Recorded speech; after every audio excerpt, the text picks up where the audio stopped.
Alright, so hi everyone. I hope you try this out. This is really a perfect recipe if it's cold outside and you are lazy. It's very easy, impressive, and super delicious. I hope you try it out, and let's get started. So first, cut down the squash's skin and clean the inside out. As this is going in the oven, just cutting them in chunks is fine. No need to be precise here. If you're not familiar with Delicata squashes, they are the best. They have a really smooth texture and have a slightly nutty flavor.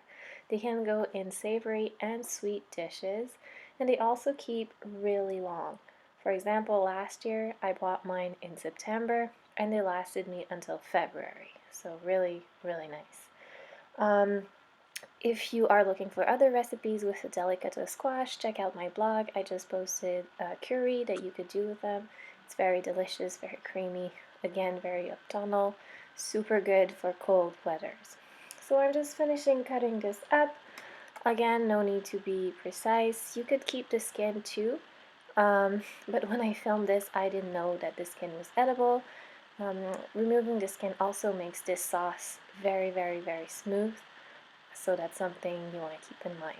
But you could totally keep it and live with it. So now that I'm done with the squash, I'm moving on to the garlic. So again, because this is going into a blender, you don't need to be very refined with your garlic, just peeling it, removing the skin and the foot, and that will be perfect. Here I'm using 3 or 4 cloves, but feel free to add more or remove some. Then line an oven-proof dish and place everything in a preheated oven. Here I'm using olive oil, but you could really get away with a little bit of water. The only thing you want to keep in mind is that you don't want things to stick to your foil.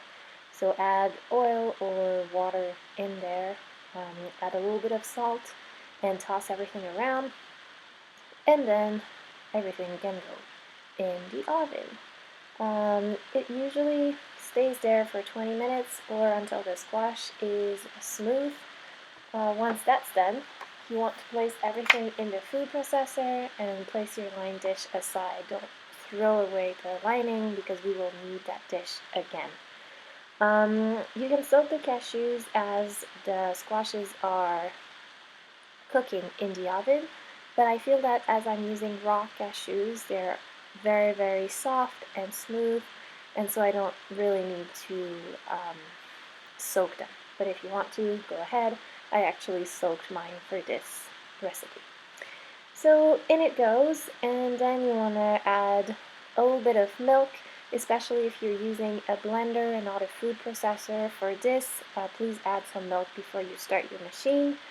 And then you're just going to toss in everything else. So nutritional yeast, salt, and pepper.